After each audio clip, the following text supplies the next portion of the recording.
En segundo lugar, que para mi grupo de trabajo y para mí también, la clave es la autenticidad.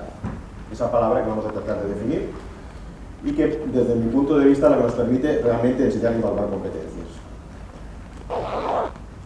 Un tercer punto puede ser interesante, vamos a repasar algunos métodos para evaluar competencias en la universidad. Hay muchos, todos lógicamente no podremos revisarlos, pero algunos que me parecen especialmente pertinentes. Les he traído métodos que utilizamos, métodos reales, que no son ideales, que no son utópicos, porque existen y se ponen en práctica. El cuarto punto es algo más filosófico y me gustaría subrayar la idea de que, bueno, se está produciendo un cambio de cultura evaluativa. Por lo tanto, y a pesar de cómo nos resistimos a veces, pensar en competencias es pensar en otra forma de entender la evaluación distinta a la que usualmente, a las concepciones que usualmente manejamos. Finalmente, me gustaría acabar pues, con unas conclusiones, con una especie de decálogo de lo que significa evaluar competencias, ¿no? Bueno, el primer punto es imprescindible y es, bueno, ¿qué entendemos por competencia? Como ustedes saben, es un término difícil, difuso, cada autor tiene muchos autores tienen su punto de vista. Yo les voy a dar el nuestro, no pensando en que tengo la razón o la verdad, sino pensando en que lo puedo defender, de alguna manera lo puedo mantener, tengo argumentos para ello. Lo primero que tiene que saber el alumno son un conjunto de conocimientos. Muchas veces se ha dicho, ahora nos enseñamos conocimientos, nos enseñamos competencias. A mí esto me parece una barbaridad, porque la competencia requiere conocimientos básicos. Lo fundamental es aquí decidir qué conocimientos enseñas y cuáles no, pero los conocimientos son esenciales, son la base para ser competente. Uno no puede ser competente si no tiene conocimientos de conceptos, de saber decir, conocimientos de saber hacer, procedimientos, conocimientos de saber estar, sentir, actitudes, normas, valores. Estos conocimientos base son fundamentales. Lo importante también es que esos conocimientos por sí mismos pueden ser inertes si no sabes cuándo utilizarlos, cuándo y por qué aplicarlos, cuándo y por qué subrayar, cuándo y por qué enfadarte porque alguien te ha devuelto mal el cambio, cuándo y por qué utilizar la palabra entropía. Tienes que saber cuándo y por qué utilizar lo otro. Este cuándo y por qué viene definido por las estrategias. La estrategia sería el uso contextual, condicional del conocimiento. Es lo que nos indica cuándo y por qué utilizar los conocimientos. Y las competencias. Para nosotros las competencias tienen que ver con tener un conjunto de conocimientos y estrategias que te permitan resolver problemas. Por tanto, consideramos que alguien es competente porque es capaz de resolver problemas complejos, de su competencia. En este sentido, nosotros nos negamos un poco a esa visión de hacer listas de competencias inabarcables, eternas, largas, a veces muy poco contextualizadas. Más bien nos planteamos el tema al revés, ¿no? Diríamos, ¿cuándo un padre es competente? Cuando es capaz de resolver los problemas típicos más usuales de su hijo en cada edad. ¿Cuándo un bombero es competente? Cuando es capaz de resolver los problemas típicos de su profesión y de los distintos orígenes que puede tener un incendio. ¿Cuándo un profesor o una profesora es competente? Cuando es capaz de resolver los problemas típicos, frecuentes, que se producen en una aula de la universidad, o de secundaria, o de primaria, o de infantil. Por lo tanto, para nosotros lo importante es identificar los problemas, más que las competencias. Es decir, la pregunta para nosotros es, usted como profesor o profesora de secundaria, de universidad, ¿qué problemas frecuentes tiene y a los que tiene que enfrentar? Esos problemas para nosotros no son infinitos, son finitos, son limitados. Hay algunos que se producen siempre, el alumno se aburre, el alumno no entiende el sentido de lo que hace, el alumno no comprende la explicación del profesor, el alumno se despista en clase con el móvil, con el celular, el alumno, bueno, hay 10 cosas que pasan. ¿No podemos preparar a los profesores para afrontar esas 10 cosas? Para nosotros un profesor competente es aquel que es capaz de afrontar las cosas más frecuentes y emergentes que se producen en su ámbito profesional, en su ámbito de trabajo. Distinguimos dos tipos de problemas, problemas frecuentes y problemas emergentes. Los problemas frecuentes o prototípicos son aquellos que se producen de forma, pues eso, habitual dentro de tu trabajo. Entonces, no sé, los psicólogos tenemos problemas frecuentes o prototípicos, tenemos que hacer una entrevista, tenemos que hacer un diagnóstico, tenemos que hacer una intervención, los dentistas tienen que hacer caries y endodoncias. no sé, etc. Hay problemas frecuentes, todas las profesiones existe eso. Deberíamos identificar esos problemas y formar a las personas para esos problemas. ¿Qué competencias debo enseñar? Las que necesitará esa persona para resolver los problemas frecuentes y prototípicos. Y ya. ¿Tendré que enseñar a esa persona alemán? Solo si lo necesita para resolver los problemas frecuentes y prototípicos y emergentes. Esa persona tendrá que tener muy buena exposición oral, solo si es necesario para que resuelva los problemas frecuentes, prototípicos y emergentes. Los problemas emergentes son aquellos que debemos un poco prever, que aún no son problemas habituales, pero que lo serán en los próximos años. Todos los profesores y profesoras sabemos más o menos qué se va a encontrar nuestro futuro profesional dentro de unos años. Sabemos cómo va la evolución científica, sociológica, política. Sabemos, por ejemplo, pues, que tendrá que ser una persona flexible, que quizás no tenga un trabajo para toda la vida, que tendrá que moverse en el mundo, que tendrá que saber idiomas, especialmente inglés. Todo eso lo sabemos. Bueno, son problemas más o menos emergentes que debemos tener en cuenta para formar a nuestros estudiantes. Por lo tanto, para nosotros la pregunta clave es esta, que les pongo aquí. Cuando el alumno finalice esta asignatura, mi asignatura, o esta etapa, o la carrera, la licenciatura, el grado, ¿qué problemas prototípicos y emergentes debes ser capaz de resolver? Por lo tanto, esta es la pregunta clave. Por lo tanto, la pregunta no es ¿qué competencias debe tener un ingeniero? Esa no es la pregunta. Por lo tanto, la pregunta es un ingeniero cuando termine la carrera, ¿qué conjunto de problemas relacionados con su profesión tendrá que ser capaz de resolver? Fíjense que es mucho más limitado, más restringido, pero a nosotros nos parece más práctico, más real y más, en fin, más plausible, ¿no? Esto se desgrana en una serie de decisiones a tomar. Pero la primera que les decía es, cuando el alumno finalice la etapa, ¿qué problemas típicos y emergentes? Imagínense que en mi clase yo digo, pues dos. Cuando termine mi asignatura quiero que haga dos cosas, que son estas dos. Primero, que sepa exponer oralmente el diseño y resultado de un artículo científico. Quiero que sepa hacer eso. Y segundo, quiero que sepa realizar un informe sobre el estado del arte, el estado de la cuestión de un tópico. Esas son las dos cosas que quiero que haga cuando termine mi asignatura. Bueno, son dos objetivos interesantes, complejos. Ustedes me dirán, hombre, esto es muy humilde, muy modesto. Yo creo que es suficiente, más que suficiente. Son cosas que si yo no las enseño, no las va a enseñar nadie. Eso es importante, lo comentaremos luego. Porque hay cosas que el estudiante puede aprender luego en la empresa, en su profesión. Pero hay cosas que si no se las enseñamos nosotros en la universidad, por ejemplo, es difícil que aprenda en otros lugares.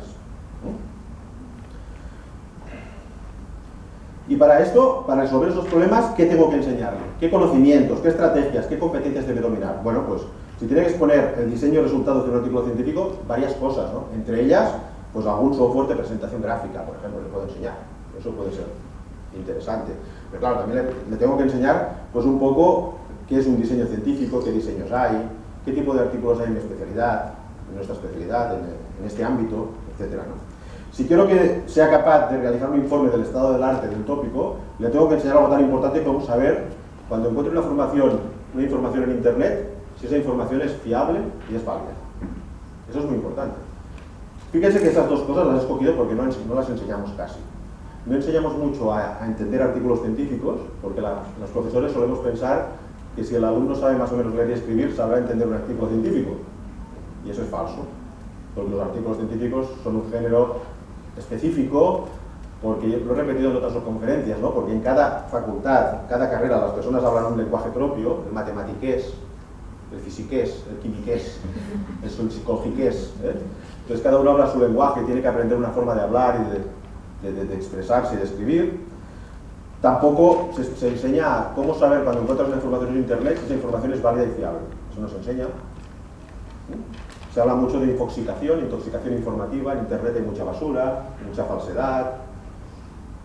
En nuestros estudios, y también lo he dicho alguna vez, hemos visto que los estudiantes nunca pasan de la primera página de Google. Aparte de que hay vida, más allá de Google hay vida, ¿eh? Porque hay metadirectorios, hay otra información interesante. Aparte de eso, en la primera página suele haber la información donde las casas comerciales u otras entidades pagan para que eso esté en primera página. Con lo cual hay intereses detrás, y suelen ser las páginas menos interesantes. La segunda y la tercera siempre son más rigurosas, más científicas en general. Pero la segunda y la tercera los estudiantes no suelen llegar, casi nunca. Hay que enseñar a hacer eso, hay que enseñar a indagar a ver por qué este texto es más fiable y válido que este otro, porque lo escribe gente más reconocida, porque lo cita gente más reconocida, porque está en revistas más reconocidas, porque habla de temas más actuales en la disciplina y reconocidas. Y todo esto hay que enseñarlo. Si no lo enseñamos, los alumnos, como dice un amigo, más que navegar en Internet, naufragan en Internet.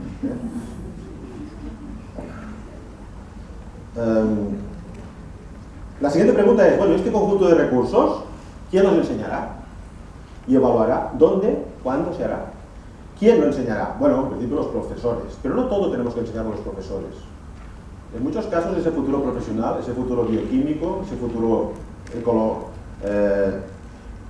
persona dedicada a ambientes, ¿no? A la ecología, esa persona pues, que tiene que ser sociólogo, puede aprenderlo también en empresas, puede aprenderlo en la comunidad de iguales, en las redes sociales. Por tanto, mucha de la parte del aprendizaje que tiene que hacer el alumno lo puede realizar en otros ámbitos y lo realizará. Hoy en día ya saben que el aprendizaje es a lo largo y ancho de la vida, que uno es un aprendiz permanente, nunca puede dejar de aprender. De hecho, algunas universidades ya están dando a sus exalumnos, a sus egresados, ofertas para que vuelvan a actualizarse de vez en cuando en la universidad. Porque pensar que uno ya aprendió todo lo que tenía que aprender y no volver nunca más a leer un libro, a actualizarse, pues hoy en día es realmente una decisión suicida. Por consiguiente, se aprenden muchas cosas fuera. Lo importante es que el profesor diga, en mi clase, en mi asignatura, cuando termine, ¿qué sabrá hacer esta persona, concretamente? ¿Dónde se enseñará? Bueno, se puede hacer en asignaturas, claro, que es lo que tenemos ahora.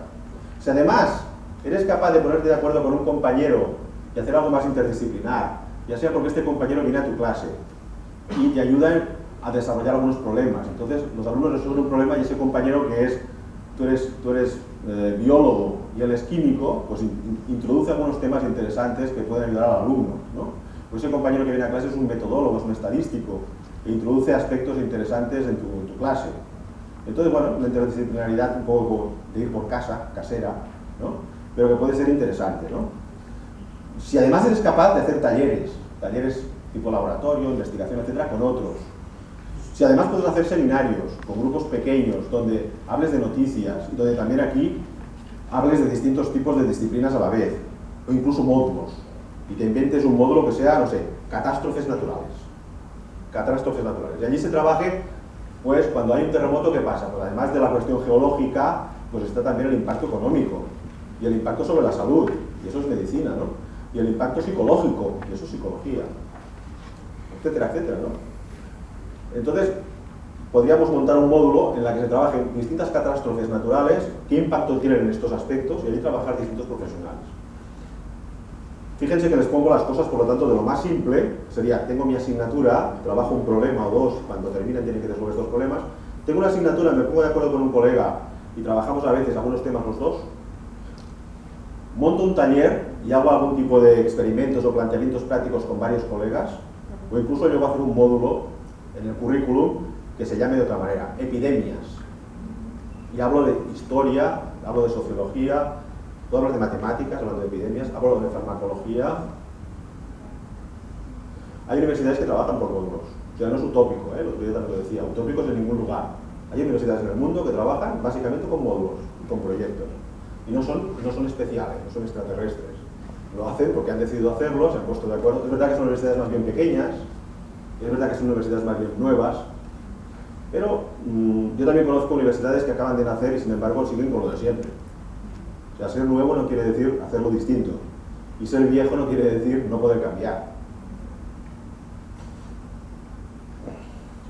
¿Y para quién? Bueno, pues tienes la distinta población, ¿no? Tienes los que empiezan, por lo tanto tú tienes que pensar, muy bien, cuando mis estudiantes principiantes llegan, el primer día, tan importante el primer día de curso, el primer día de la carrera, el otro día también lo decía, ¿no?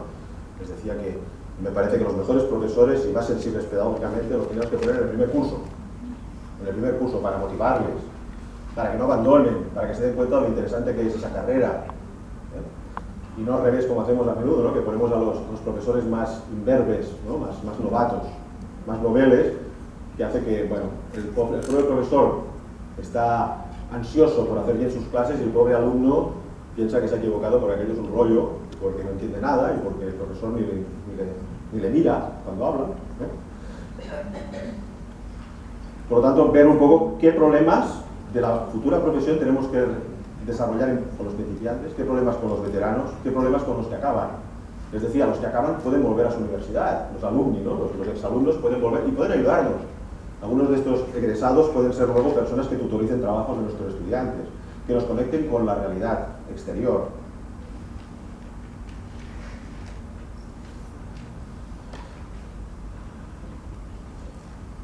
Estas competencias se enseñarán, ¿cómo se enseñarán y evaluarán? Aquí vamos a partir de la cuestión. Bueno, ¿y cómo enseñar todo eso? Para enseñarlo, nuestra propuesta es hacerlo a partir de algo que en la literatura se denomina actividades auténticas. Es decir, actividades que estén muy relacionadas con lo que esta persona va a hacer después. Simplemente es eso, ¿no? Actividades que se parezcan mucho a lo que después va a hacer. Cuanto más se parezcan, mejor. Eso exigirá que esa persona, ese alumno, active conocimientos, estrategias, competencias. ¿Y qué es la actividad auténtica? Bueno, primero de todo, ¿por qué este tipo de evaluación? ¿No? ¿Por qué hablamos de evaluación auténtica cuando siempre hemos hecho otras evaluaciones? ¿Por qué la evaluación tipo test? ¿Por qué la evaluación de siempre?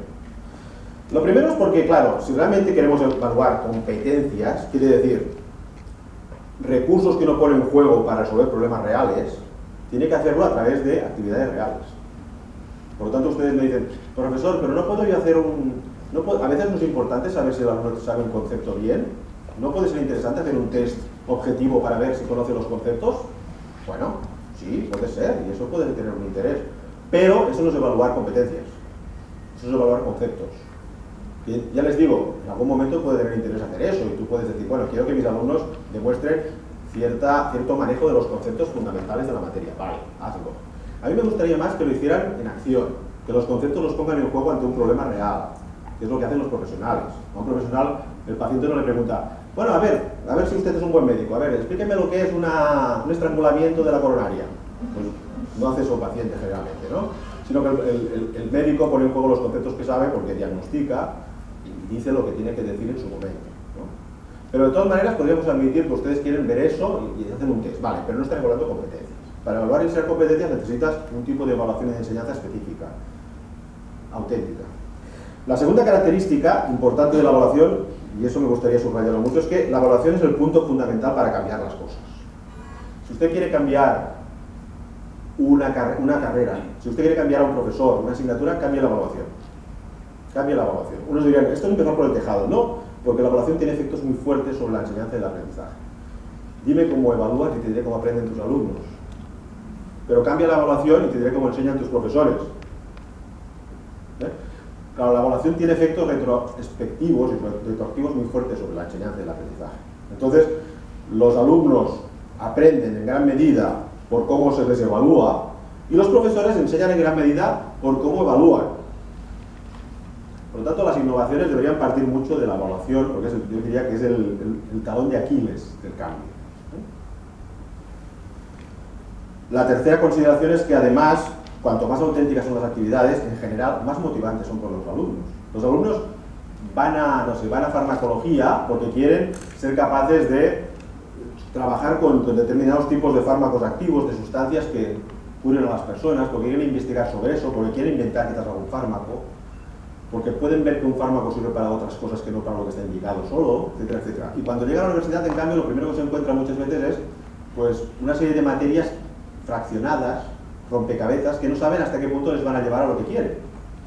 Por lo tanto, el sentido que busca el estudiante cuando llega allí, después de ver pues, House, ¿no? Y ver otras películas en la televisión y decir, yo quiero ser como este, como House, o como este médico, o como tal, o quiero ser como este abogado, cuando llega a la universidad les desencantamos un poco, ¿no? Porque les decimos, uy, esto hasta que no llegues aquí, si llegas. ¿Sabéis que hay profesores que dicen eso, ¿no? Sus alumnos, hay profesores que te dicen en la primera clase, dicen, bueno, de ustedes aquí las estadísticas dicen que solo van a aprobar 10 de los 80 que están aquí, 10 más, después de 3 años superarán este primer curso y el resto pues va a abandonar este año ya esta carrera. Entonces yo diría, bueno, seguro que soy del resto, ¿no? Me voy ya, ¿para que voy a estar aquí perdiendo el tiempo, ¿no? Es más, los profesores que llevan muchos años en la universidad, cuando salen de la clase, yo lo he hecho la prueba, les pregunto, ¿sabes quiénes aprobarán, quiénes sacarán mejor nota, quiénes suspenderán? Y más o menos te lo dicen. Te dicen, mira, estos dos de delante y tal, que han hecho esta pregunta, estos aprobarán, parecen buenos estudiantes. Aquellos del fondo, que ellos ya están perdidos para la causa. Estos de aquí, y hacen una descripción bastante veraz que generalmente aciertan, ¿no? Por desgracia aciertan. Yo siempre les digo, Bueno, si salvas a uno de estos condenados, te ganarás el sueldo, ¿no? De hecho, serás buen profesor si salvas a uno de estos, porque los otros que trabajan solos, aprenden solos, igual no necesitan profesor. Entonces, bueno, como ven, por lo tanto, el tema de la autenticidad tiene mucho que ver con la motivación, con el sentido de lo que se hace, etc. ¿Cómo soy profesor de inglés? Que les decía al principio, ¿no? Desde el primer día yo sabía que iba a aprender allí. Y lo que iba a aprender me gustaba mucho y me interesaba porque era muy útil para mí. Porque yo en mi vida he tenido que enseñarles Barcelona en inglés a mucha gente que ha venido a visitarme a mi ciudad. Por lo tanto, era algo funcional, era algo que tenía sentido. Bueno, ¿y qué es una actividad auténtica? Bueno, una actividad auténtica es una actividad que guarda un gran grado de fidelidad con las condiciones y las exigencias de lo que luego el sujeto tendrá que hacer fuera del centro educativo, ¿no? Fuera de las aulas, ¿no? Por lo tanto, aquello que más se parece a lo que tendrá que hacer. Para concretar un poco eso, una actividad auténtica debería tener cuatro componentes fundamentales, ¿no? Primero, realismo. Las condiciones de aplicación y exigencia cognitiva son muy similares a las que luego el sujeto tendrá que poner en juego cuando sea profesional. Segundo, relevancia. Las competencias implicadas para resolver ese tipo de problemas que se le proponen se le serán útiles de una forma bastante inmediata cuando empiece a trabajar, cuando sea profesional. Cuando lo que estamos enseñándole el sujeto ya ve que es relevante, que es útil, que es funcional, que sirve. Construcción. Se evalúa el proceso que permite al alumno obtener producciones parciales. O sea, no solo vamos a ver el alumno lo que va aprendiendo, digamos, como producto, sino que vamos a ver cómo el proceso de construcción se va produciendo, qué es lo que al alumno le sirve más para entender las cosas. No hay que confundir evaluación continua, como algunos profesores que piensan que evaluación continua es poner exámenes continuamente. Eso no sería evaluación continua, sería martirio continuo, via crucis continuo. Si no,